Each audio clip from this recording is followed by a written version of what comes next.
চিন্তা করেন তো, যারা মাগরিব পড়েননি, এসব পড়েননি, ওয়াজ শুনতেছেন, আপনারা যদি ফজরের আগে মরে যান,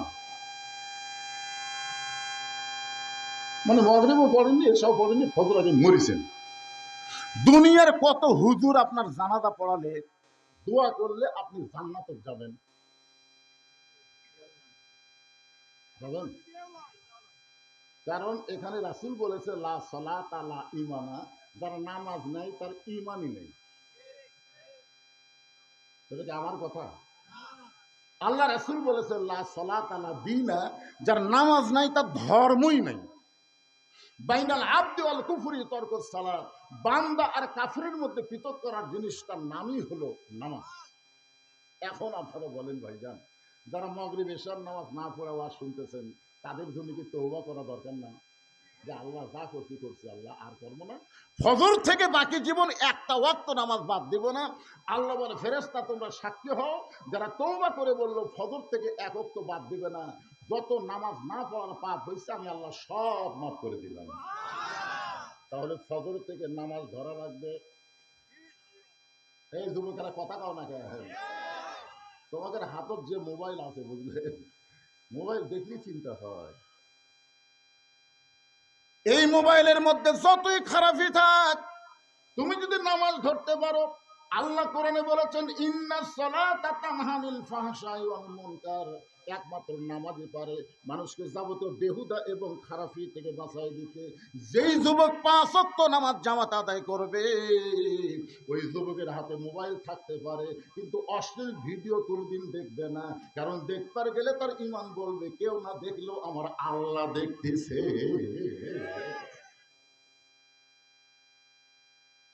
এখানে আল্লাহ তাআলা একেবারে ডাইরেক্ট বলেছেন ইজা নুদিয়ালি সলাতি মিয়াউমিল জুমআহ। এই খুব খেয়াল করবেন, জুমআ মানে কোন নামাজ, তো সেটা কোন না, একেবারে সবাই জবান খুলে বলেন কোন নামাজ, আরো জোরে। আচ্ছা, জুমার নামাজে কখন আসা লাগবে সেই কথা কি এই আয়াতের মধ্যে আছে? নাই। ফাস আও শব্দের অর্থ কি? ফাস আও মানে কি? আজান শুনে লায়ক তেল দিয়ে ধীরে ধীরে হাঁটা, এত জোরে হাঁটা লাগবে দেহ যেন বুঝবার পায় মরদ হাঁটতেছে। আর্মিরা যেমন রাস্তা হাঁটে, ওরা কি চৌকিদারের মতন হাঁটে? আজান শোনার পরে, জুমার আজান শোনার পরে এইভাবে মসজিদ দিকে আসা লাগবে। আপনারা বলেন তো, জুমার দিনে আপনারা মসজিদে কি আগে আসেন না পরে আসেন? খুব খেয়াল করে শোনেন, জিকিরের ওয়াজ হচ্ছে আজান শোনার প্রথম 3 মিনিটের মধ্যে যারা মসজিদের মধ্যে ঢুকবে, আল্লাহ তাদের আমল নামায় একটা উট কুরবানি সব দিবি। বাংলাদেশের বহু ধনী মানুষ হজ করে, কিন্তু মক্কার যে উট কুরবানি দেয় না, কারণ উটের টাকার কথা খেয়াল করলে ছাগল দেওয়াই ভালো।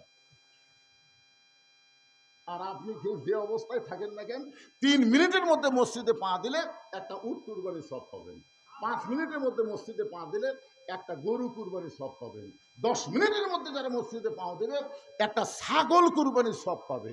যখন ইমাম সাহেব খুতবা দিবে, এমন সময় তারা কেউ যদি মসজিদে পা দেয়, তাকে আল্লাহ সওয়াব দিবি, তবে কুরবানির হবি না, মুরগি অথবা ডিম দানের সব পাবি। তা আপনারা কোনটার মধ্যে আছেন, উট না ডিম? তার মধ্যে উটের মধ্যে আগামী জুম্মা থেকে কারা কারা থাকবেন, আল্লাহকে একটু হাত দেখানো দেখি। আল্লাহ তুমি দেখো, আল্লাহ হাত নামান, হাত নামান। হায় হায়, হাত তো তালত তুললেন, এখন কি যে করবেন ভাই। জুমার দিনে ইমাম সাহেব শুধু নামাজ পড়ায় না, নামাজের আগে একটা খুতবা দেয়। জোরে কোন কি দেয়? আপনার বলেন তো এই খুতবার গুরুত্ব কেমন? অর্ধ জাহানের খলিফা হযরত ওমর, অর্ধ জাহানের খলিফা হযরত ওমর জুমার দিনে মসজিদের মেম্বরে দাঁড়িয়ে খুতবা দিচ্ছেন। এমন সময় একজন সাহাবী দাঁড়িয়ে বলতেছে আমির আল মুমিনিন, আপনার খুতবা আমরা শুনবো না। ওমর ফারুক বললেন আমার অপরাধ কি? বলে আপনার অপরাধ হলো আমাদেরকে খাটো পাঞ্জাবি দিয়ে আপনি লম্বা জুব্বা করে খুতবা দিচ্ছেন। এই জিকিরের কথা একটু মনোযোগ দিয়ে শুনবেন। আমাদেরকে খাটো পাঞ্জাবি দিয়ে আপনি লম্বা জুব্বা পরা খুতবা দিচ্ছেন, যতক্ষণ পর্যন্ত লম্বা জুব্বার কাহিনী না বলবেন ততক্ষণ পর্যন্ত আপনার খুতবা আমরা শুনব না। এখানে কি বুঝলেন? নেতা যদি ভুল করে সাধারণ একটা মানুষ পর্যন্ত তার ভুল ধরবার পারে। কারণ ওমর ফারুক শুধু মসজিদের ইমাম না, ওমর ফারুক হলো অর্ধ জাহানের খলিফা। হযরত ওমরের চোখ দিয়ে যখন দরদর করে পানি পড়তেছে, এমন সময় আব্দুল্লাহ ইবনে ওমর 30 পারা কোরআনের হাফেজ, 6 লক্ষ হাদিসের হাফেজ, সুবহানাল্লাহ কোন 30 পারা কোরআনের হাফেজ, নেতার বেটা কোরআনের হাফেজ। আজকে বাংলাদেশে এমপির ছেলে, মন্ত্রীর ছেলে যদি কোরআনের হাফেজ হতো, বিশ্বাস করেন প্রাইমারি ভিক্ষা করে চালান লাগতো, হাফেজি মাদ্রাসার কোনো আদায় করা লাগতো। কিন্তু সব খালি গরিবের সন্তান, যে কটা মাথার পাগড়ি পড়লো খোঁজলে দেখে কি খালি গরিবের সন্তান হাফেজ হবি আর ধনী সন্তান মশান মারবি। কি মনে করতেছেন খালি গরিবের সন্তান হাফেজ, ধনীর সন্তান মশান মারবে? উমর ফারুকের সন্তান অর্ধ জাহানের খলিফা, 30 পারা কোরআনের হাফেজ, 6 লক্ষ হাদিসের হাফেজ। একটা এমপিও সংসদে এই হাফেজি মাদ্রাসার কথা পায় না, একটাও পায় না। দেখছেন আপনাদের কত বছর সংসদে কোন এমপি কছে যে হাফেজ মাদ্রাসা করে খুব বিপদে আছে, হুজুরের করে বেতন নেই, ছাত্র করে খাওয়া নেই কছে? কারণ এরা জানে আমরা এমনি উপকার পাচ্ছি, খালি নেতা মরবি। আর যদি কয় আসেন হুজুর, কত করে হুজুর আমাদের মধ্যে আছে, যাই বলে আইরে সেই দিকে যাই রে, বোঝা শোনা নাই রে। যেই নেতা জীবনে জীবিত অবস্থায় কোরআনের বিরুদ্ধে চারণ করছে, কোরআনের হক কথা বলবার দেয়নি, ওই নেতা মরলে হুজুর রাজা 3 খতম কোরআন করছে। 3 খতম কোরআন পড়ে বুঝলেন চোখের মধ্যে পানি দিয়ে নেতার জন্য কানতে চান না। আমাদের কোরআন শরীফ পড়লাম, আর যা সব হয় নেতার দেওয়া আল্লাহ। ফেরেশতাকে আল্লাহ আমরা কি করব? আল্লাহ বলতেছে কোরআন মরা মানুষের কোনো কিতাব না, কোরআন হলো জীবিত মানুষের হেদায়েত। যেরকম ঠিক করে একটা নেতা মরলে, যেই নেতাদের সন্তান হাফেজ না, যেই নেতারা কোরআনের মাদ্রাসার কথা বলে না, এদের লাশের কাছে এদের রুহের মাত্রাতে কোরআন খতম দেওয়া যাবে না। ধরে কথা বল না ভাইয়া, একটু মনোযোগ দিয়ে শুনবেন। ওমর ফারুকের সন্তান আব্দুল্লাহ বাবার পাশে উকিল হয়ে দাঁড়ায় বলতেছে, রে নবীর সাহাবীরা, আমার বাবার লম্বা জুব্বা দেখে তোমরা খুতবা বন্ধ করে দিলে, কিন্তু তোমরা খাটো হলেও তো নতুন কাপড় পরে আইছো। আমার দিকে তাকায় দেখো, আমার পরনে নতুন কোনো কাপড় নাই। তোমরা সবাই খাটো পাঞ্জাবি হলেও তো নতুন পোশাক পরে নামাজ পড়তে আইছো, কিন্তু আমার দিকে তাকায় দেখো, আমার পর নতুন কোনো কাপড় নাই। ওসমান গনি বলতেছে, আব্দুল্লাহ, আজকে জুমার দিনে সবাই নতুন পোশাক পরে আইছে, তুমি কেন পরো নাই? হযরত ওমর যখন মদিনার খলিফা ছিলেন, ওই সময় অর্থমন্ত্রী ছিলেন ওসমান গনি। ধরে কোন সুবহানাল্লাহ। চিন্তা করে দেখেন, কেউ কিন্তু দাঁড়ায়নি, দাঁড়াছে অর্থমন্ত্রী। কি অর্থমন্ত্রী বললেন, আল্লাহ রাসূল বলে, ওসমান, আল্লাহ তোমাকে কত সম্পদ দিছে, তুমি কি হিসাব দিতে পারবে? ওসমান গনি বলে, ইয়া রাসূলুল্লাহ, যেদিন থেকে জাকাত খরচ হয়েছে, যেদিন থেকে জাকাত খরচ হয়েছে, সেদিন সম্পদের হিসাব রাখার দরকার আছে না নাই? প্রতি শতে কয় টাকা? কথা কয় না, হাজারে হিসাব নাই, তার জাকাত কেমন দিবেন? অনেক লোক বলে, হুজুর আমার কত টাকা আছে, হিসাবই নাই। তুই বিনা হিসাবে জাহান্নামে যাবি রে। কারণ নামাজ যেরকম ফরজ, স্বাবলম্বী লোকদের জন্য জাকাত দেওয়া সেরকম ফরজ। জোরে কোন কথা কন না কেন? রাসূল বলেন, ওসমান, আল্লাহ তোমাকে কত সম্পদ দিতে হিসাব জানো? ওসমান গনি বলতেছি, ইয়া রাসূলুল্লাহ, একটা হিসাব তো আছে। বলে, কি হিসাব? বলে, আল্লাহ আমাকে যত সম্পদ দিছে, এই সমস্ত সম্পদ যে গুদামের মধ্যে রাখছি, এই গুদামের তালা দিয়ে ওই তালার চাবি টানতে একটা উট হিমশিম খায়। আপনার সুবহানাল্লাহ করলেন না, বুঝতে পারেন না? মানে আল্লাহ আমাকে যে সম্পদ দিয়েছে, এই সম্পদ যে গুদামের মধ্যে রাখি, এই গুদামে তালা দেওয়ার পরে চাবি টানতে, কি টানতে? চাবি টানতে একটা উট হিমশিম খায়। আল্লাহ রাসূল বলে, ওসমান এই সম্পদ যদি আল্লাহ আবার ফেরত চাই তুমি কি দিবা? মারাত্মক প্রশ্ন। লিয়াবলুয়াকুম আইয়ুকুম আহসানু আমালা, তোমাদেরকে পরীক্ষা করা হবে সুন্দর আমলের। ধনীদের কাছে সুন্দর আমল কি? টাকা ব্যাংক খোয়া, সবচাইতে বড় ব্যাংক হলো এই মাদ্রাসা। জোরে খান কথা ঠিক না? ভালো কাম করতেছে। আল্লাহ কি যে দোয়া আজকে হবে। আল্লাহ নবী ওসমান, আল্লাহ যদি সমস্ত সম্পদ তোমার কাছে ফেরত চাই তুমি কি দিবা? সঙ্গে সঙ্গে ওসমান গনি মারছে দৌড়। এই কথা শোনার পর ওসমান গনি যখন দৌড় মারলো, সাহাবীরা চিন্তায় পড়ে গেল, এত দূরে দৌড় মারলো কেন? কিছুক্ষণ পরে সাহাবীরা তাকায় দেখে নবী সহ সাহাবীরা দেখতেছে ওসমান গনি ওই চাবি বহনকারী উটটা টানা টানা নবীর কাছে নিয়েছে। যে উটটা চাবি বহন করে উটটা নবীর কাছে এনে বলতেছে, ইয়া রাসূলুল্লাহ, শুধু গুদাম না, গুদামের সম্পদ না, গুদামের তালা না, ওই তালা চাবি বহনকারী উটটাও পর্যন্ত আমি আল্লাহরে দিয়া দিলাম। রাসূল চোখের পানি বের করে বলে, মাবুদ, আমি শুধুমাত্র পরীক্ষা করলাম, সেই পরীক্ষায় ওসমান সমস্ত সম্পদ তোমাকে ফেরত দিয়ে দিল, এখন তুমি আল্লাহ ওসমানকে কি দিবা? আল্লাহ বলে, হাবিব রে, ওসমানের ঈমান আমল দেখে আমি আল্লাহ খুশি হইয়া আমার গানি ডিগ্রি আমি ওসমান রে দিয়া দিলাম। সেই দিন থেকে আল্লাহ রাসূল যতদিন মদিনার রাষ্ট্রনায়ক ছিলেন, ওসমান হলো অর্থমন্ত্রী। আবু বকর রাদিয়াল্লাহু তখন মদিনার খলিফা ছিলেন, তখনও ওসমান অর্থমন্ত্রী। উমর ফারুক যখন অর্ধজাহানের খলিফা, তখনও ওসমান অর্থমন্ত্রী। জোরে করে সুবহানাল্লাহ। মন্ত্রী এত পাল্টান লাগবে না, ভালো মানুষ একটাকে রাখলেই হবে। ওসমান গনি বলে, আব্দুল্লাহ, আজকে খাটো পাঞ্জাবি হলেও সবাই নতুন পোশাক পরাইছে, তুমি পুরাতন পরলা কেন? আব্দুল্লাহ বলতেছে, আমি যদি আজকে নতুন কাপড় পরতাম তাহলে আমার বাবার জুব্বা লম্বা হতো না। তোমরা কি জানো, যেদিন থেকে আমার বাবা মদিনার খলিফার দায়িত্ব পাইছে সেদিন থেকে আমার বাবা কোনো রাত্রেবেলা ঘুমায় না, সারা রাত মানুষের দুঃখ কষ্ট নিজের চোখে দেখে বেড়া। দিনের বেলা দেখলে মানুষ বুঝবার পারবে, এজন্য গোপনে চোরের মতন গভীর রাত্রে ওমর ফারুক মানুষের দুঃখ কষ্ট দেখার জন্য বের হয়েছে। হঠাৎ দেখে একটা পুরুষ মানুষ তাঁবু টাঙ্গানো আছে, তাঁবুর মধ্যে না থাকে, বাইরে খালি ঘুরতেছে, একবার উত্তরে যায় একবার দক্ষিণে যায়, একবার উত্তরে যায় একবার দক্ষিণে যায়। ওর হয় চিন্তায় পড়ে গেল, এই মরদ মানুষ অস্থির কেন? পুরুষ মানুষ অস্থির কখন হয়? টেনশন। উত্তরে দক্ষিণে যায়, তাঁবু বাহিরে ঘুরতেছে। ওমর ফারুক গিয়া লোকটাকে সালাম দিলেন, আসসালামু আলাইকুম ইয়া আব্দুল্লাহ।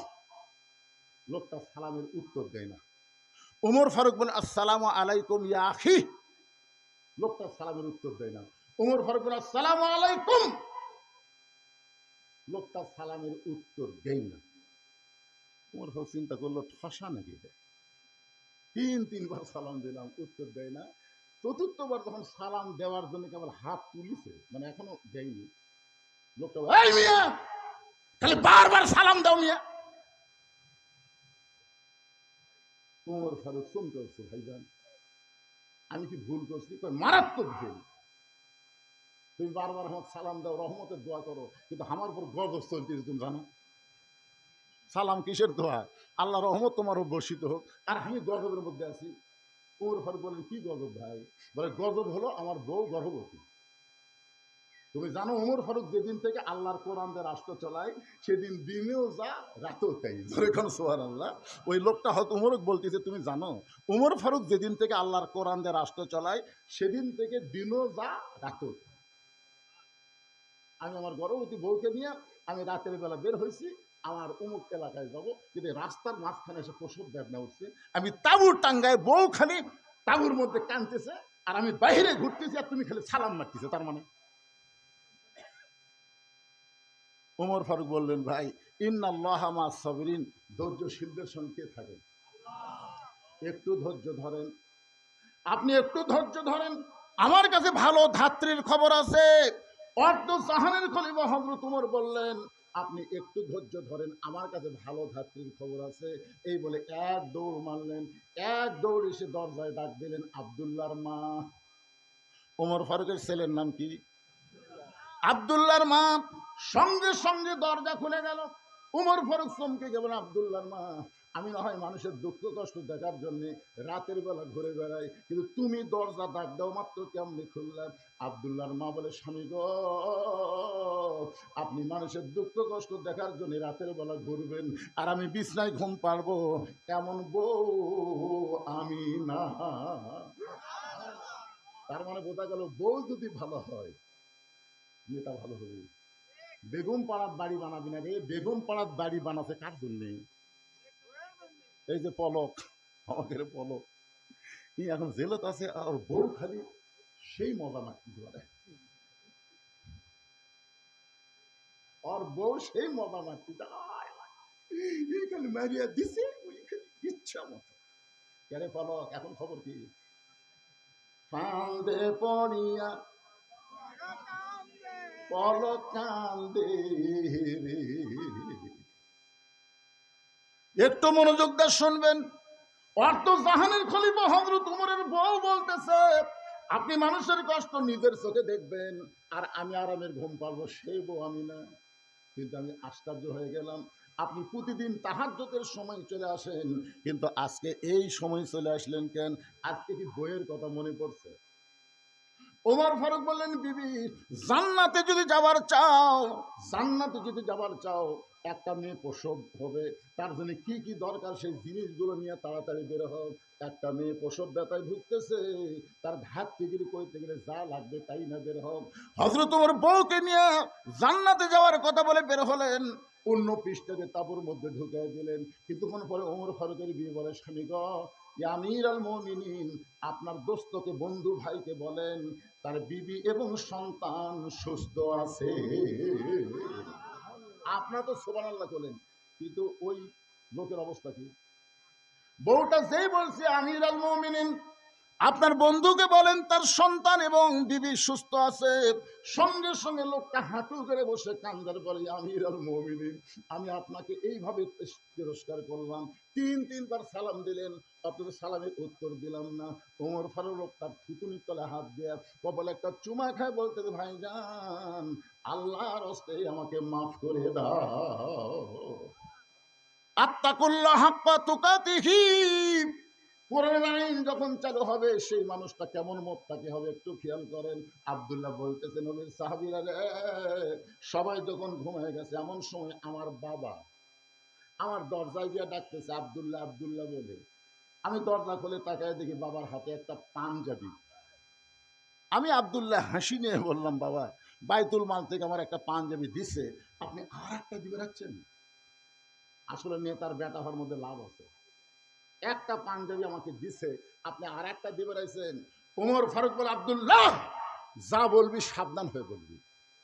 ইন্নাল্লাহা ইয়ামুরুকুম আন তুআদ্দুল আমানাতি ইলা আহলিহা ওয়া ইযা হাকামতুম বাইনান নাস আন তাহকুমু বিল আদল।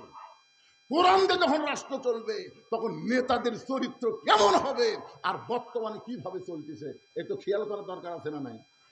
আমার ওয়াজের মধ্যে আমি বলি, আপনাদের খেয়াল আছে কিনা, 6 বছর আম বাগানের চাষ করে জ্যৈষ্ঠী মাসে দেখতে গেছে আম পাকছে কিনা, যা দেখে গাছের ডালে বসে ছোট্ট বাচ্চা পাকা আম পাড়তিছে, তার ব্যাগের মধ্যে তুলতেছে। বাগানের মালিক কয়, আমি খাইনি, পরিবারের কেউ খাইনি, আর তুই আমার গাছে চড়ে আম পাড়তেছিস, তোর বাপক যা বিচার তোমরা। ছেলে খালি মুসকে মুসকে হাসে। বাগানের মালিক বলে, হাসিস খান? বলে, হাসার কারণ হলো আমার বাবা কোথায় খুঁজতে যাবেন, আমার বাবাও আর গাছে চড়ছে, ওই যে তাকে দেখে টাকলা দেখে ওর পাপ পাপ খালি আম পাড়ার বস্তা ভরে গাছের ছায়ায় বসে কান্দার বলে, আল্লাহ বিচার দিমু কার কাছে, বেটাও চোর বাপও চোর। 15.5 বছর এই বাংলাদেশে বিচার দেওয়ার কোনো জায়গা ছিল না। কথা কন না কেন ভাই, বিচার দেওয়ার কোনো জায়গা আছে? বর্তমানেও আমাকে চাষতলে গল্প মারতেছে, আগে ক্ষমতা ছিল আওয়ামী লীগ, সামনে ক্ষমতা আসতেছে বিএনপি। চাষতলে গল্প হচ্ছে, আগে ক্ষমতাটা আওয়ামী লীগ ক্ষমতাটা আসলে, আগামীতে বিএনপি আসতেছে। আমি বললাম, নাউজুবিল্লাহ নাউজুবিল্লাহ। সাহিত্য গার্জেনটা হুজুর, নাউজুবিল্লাহ মানে? নাউজুবিল্লাহ মানে তোমার কথা মারাত্মক ভুল। আওয়ামী লীগও ক্ষমতা ছিল না, বিএনপিও ক্ষমতা আসতেছে না, সব সময় যিনি ক্ষমতা আছেন তিনি হলেন আমার আল্লাহ। তো স্টলে সবাই বলতে, হুজুর সবসময় ক্ষমতা আল্লাহ আছে, তার দলিল কি? সঙ্গে সঙ্গে আমি তেলাওয়াত করলাম, তাবারাকাল্লাযী বিয়াদিহিল মুলকু ওয়া হুয়া আলা কুল্লি শাইইন কাদির। আল্লাহ মাঝে মাঝে কাউকে ক্ষমতা দেয়, কি দেয়? আল্লাহ ক্ষমতা দেয় দেখার জন্য।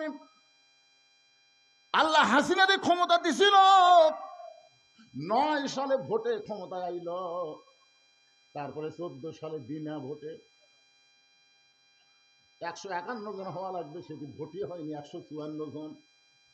18 সালে দিনের ভোট রাতে করলো, 22 সালে আবার ড্যামি নির্বাচন করলো। কতগুলা নেতা দেখবেন মঞ্চ উঠতে পারে না, 2 জন হাত ধরে টানে আর 2 জন পাতার ঠেলা মারে। দেখেন এরকম নেতা উঠতে পারে না ভাইরে, 2 জন টানা তোলে আর 2 জন পাথর ঠেলে। ওই নেতা মাইক পাইয়াই ওর প্রথম কথাই হলো খেলা হবে।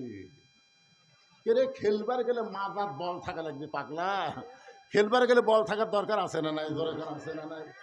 41 সালের আগে আমাদের নামাইকে এমন শিরকি কথা বলেছে, আমার আল্লাহ তাআলা 24 সালের 5 আগস্টে নামায় দিল। এখান থেকে বিশ্বাস করা লাগবে ক্ষমতার মালিক আওয়ামী লীগ না, ক্ষমতার মালিক বিএনপি না, ক্ষমতার মালিক হলেন আমার আল্লাহ। আগামীতে কাকে আল্লাহ ক্ষমতা দিবে এইটা এখনই বলা যাবে না, কিন্তু গোটা বাংলাদেশ আপনাদের দোয়ায় ওয়াজ করে এতটুকু পর্যন্ত আমি দেখতেছি। আগের দিন বাঘে খাবে, আগের দিন চলবি না, আগের দিন আর চলবি না। মানুষ অনেক সজাগ হয়ে গেছে ভাই। মানুষ এখন আগে কিছুই জানতো না, আগে কিছুই জানতো না, বুঝলেন? ওই যা শুনতো তাই। এখন হাতে হাতে মোবাইল আছে না নাই? সবই দেখতেছে, কারা কি করতেছে, কার আমল নামা কি, সব দেখতেছে। এই জন্যে আগাম কোনো কথা বলা যাবে। একটু মনোযোগ দিয়ে শুনবেন। ওমর ফারুক বলেন, আব্দুল্লাহ তুই কেমনে বিশ্বাস করলি একটা পাঞ্জাবি বাইতুল মাল থেকে তোরে দেওয়া হয়েছে, আর একটা দিয়ে বেড়াইছি বাজান, এই পাঞ্জাবিটা আমার ভাগে পড়েছে। এখন তুই বল রে আব্দুল্লাহ, এই ছোট পাঞ্জাবি পরে আমি যদি খুতবা দেই তাহলে দেখতে কেমন লাগে? মুয়াজ্জিনের মুসল্লির কাপড় যদি ছোট হয়, মুসল্লির পাঞ্জাবি যদি ছোট হয় কোনো সমস্যা নেই, কিন্তু ইমামের ছোট হলে, আপনার বুঝতেছেন আমার কথা? একজন আমাকে মোবাইল করে বলতে, হুজুর ইমামের দাড়ি যদি 1 মুষ্টির নিচে হয় তার পাশে কি নামাজ হবে?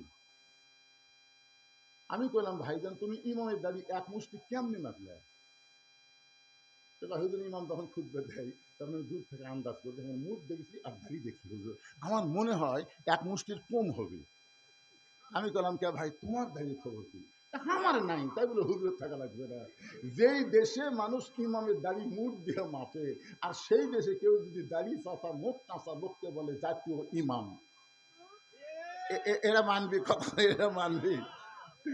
এক মাথার টুপি দিয়ে এক সালাউদ্দিন মুখত দাড়ি, উনি কয় জাতীয় ইমাম, জাতীয় নেতা বলবার পারো, কিন্তু জাতীয় ইমাম বাংলার জনগণ সবাইকে মানবে না। জাতীয় ইমাম হবার গেলে তার বাহ্যিক কিছু চেহারা লাগবে, যেটা ছাড়া মানুষ কিন্তু ইক্তেদা করবে। কথা কন্যাগান ইক্তেদা করবে।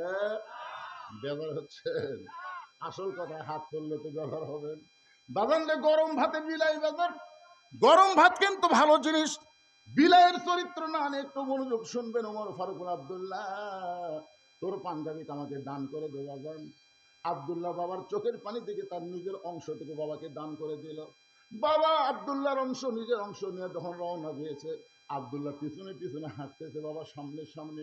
বাবা ঘরের মধ্যে গিয়ে ঘরের দরজা বন্ধ করে দিল। আব্দুল্লাহ জানলা দিয়ে তাকায় দেখে হযরত ওমর ফারুক নিজেই দর্জি হইয়া ছেলের পাঞ্জাবি, তার নিজের পাঞ্জাবি একত্র করে লম্বা জুব্বা বানায়া, ওই জুব্বা বানায়া আমার বাবা খুতবা দেয়। এখন বলো বাবার খুতবা শোনা যায় কি না যায়? সমস্ত সাহাবীরা চিল্লায় বলে, আল্লাহর কোরআনে যখন রাষ্ট্র চলবে এমন মুত্তাকি নেতা মুসলমানেরা দেখতে পাবে। ইযা নুদিয়া লিস-সালাতি মিন ইয়াউমিল জুমআ ফাসাউ ইলা যিকরিল্লাহ। আচ্ছা, আরেকটা আয়াত কইতো দেখেন, এখানে জিকির মানে কি? ইয়া আইয়ুহাল্লাযীনা আমানু উযকুরুল্লাহা যিকরান কাসীরা। ও সাব্বি হু হু বুকরতাও ও আসিলা। আচ্ছা, এই আয়াতে জিকির মানে কি? ও সব আমি কম না, ঠিক আছে। যেখানে জিকির মানে না, শোনা লাগবে তো, খালি জিকির জিকির হাইবে জিকির। আমার দয়াল বাবার দরবারেতে কেউ ফিরে না খালি হাতে। কি এই মাস্তানি বৈশাখে শেষ বৃহস্পতিবার কি হয়? এই জিকির করবার দেওয়া যাবে? আজকে একটু মনোযোগ দিয়ে শোনেন।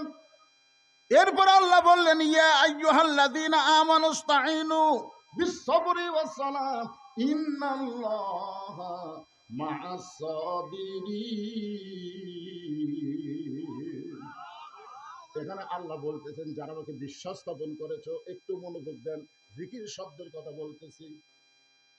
খুবই চেষ্টা করছে কোরআন শরীফ বন্ধ করে দেওয়ার জন্য, কিন্তু রাসূলের কোরআন বন্ধ করবার ওরা পারেনি। তখন মক্কার কাফেররা চিন্তা করলো, যেভাবেই হোক যার উপর কোরআন নাজিল হয়েছে তাকে দুনিয়া থেকে শেষ করে দেওয়া লাগবে। আল্লাহ নবীর ঘর ওরা ৭-৮ জন, কোন কিতাবে বলেছে ৭-৮ জন, লাঠি সোঁটা যা আছে, জিকির মানে একটু মনোযোগ দিয়ে শুনবে, লাঠি সোঁটা যা আছে সব নিয়ে নবীর ঘর ঘেরাও করলো রাতের বেলা। যেরকম তখন রাতের বেলা ঘেরাও করলো। সবাই যখন লাঠি সোঁটা নিয়ে নবীর ঘর ঘেরাও করলো, তখন নবী আস্তে আস্তে আলীর কাছে গিয়ে বলেন, আলী। আলী বলতে, হুজুর কি খবর? বলে, আজকে আমার বিছনার ঘুম পাড়া লাগবে। ভাইজান, খুবই গুরুত্বপূর্ণ কথা বর্তমান বাংলাদেশের প্রেক্ষাপটে, একটু মনোযোগ দিয়ে শোনেন। আলী বলতে, হুজুর আপনার বিছার যদি আমি ঘুম পাড়ি তাহলে আপনি কি করবেন? রাসূল বলতেছে, আজকেই আমার ঘর থেকে বাইরে যাওয়া লাগবে, এখানে আর থাকার পরিবেশ নেই। আলী বলতে, হুজুর আমি কিন্তু খেয়াল করছি ওরা ৭-৮ জন লাঠি সোঁটা নিয়ে দাঁড়িয়ে আছে, আপনি বার হলি মারবি হুজুর। রাসূল বললেন, আমি তো বার হচ্ছি না, আল্লাহ আমার বার হবার বলতেছে। কে বার হবার বলতেছে? আলী বলতেছে, আমি আল্লাহ বুঝবার পারলাম না, এতদিন আপনার বাড়ি কেউ ঘেরাও করেনি, তখন আল্লাহ বাইর হবার কয়নি, আর আজকে সবাই মারার জন্য যখন ঘেরাও করছে তখন আল্লাহ আপনি বাইর হবার করছে। তার মানে বোঝা গেল আল্লাহ মনে হয় আপনার নাকি।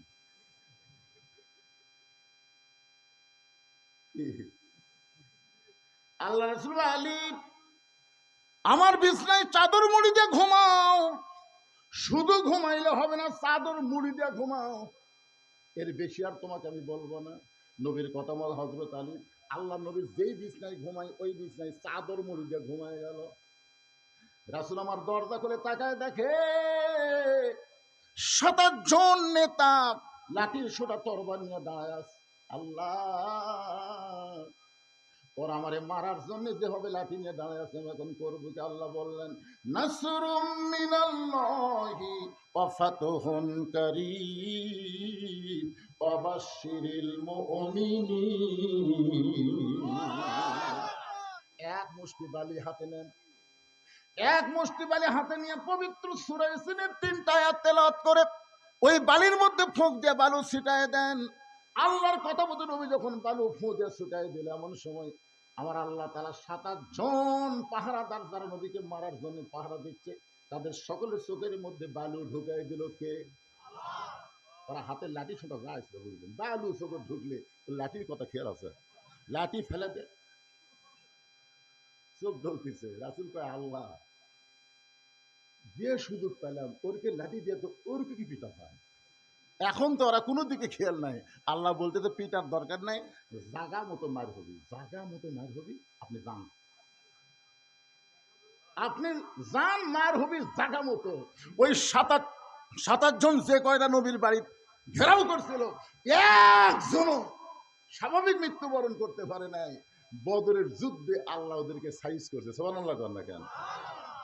নবী আমার বের হয়ে চলে গেলেন, আবু বকরের দরজায় নেতা কেমন, কর্মী কেমন, একটু খেয়াল করেন। ইয়া আইয়ুহাল্লাযীনা আমানু যকুরুল্লাহা যিকরান কাসীরা, এই আয়াতটা দিয়ে আপনাদের বোঝানোর চেষ্টা করতেছি।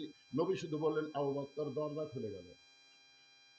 রাসূল বলে, আবু বকর, আমি যে আসতেছি এইটাকে তুমি আগে থেকে জানতে?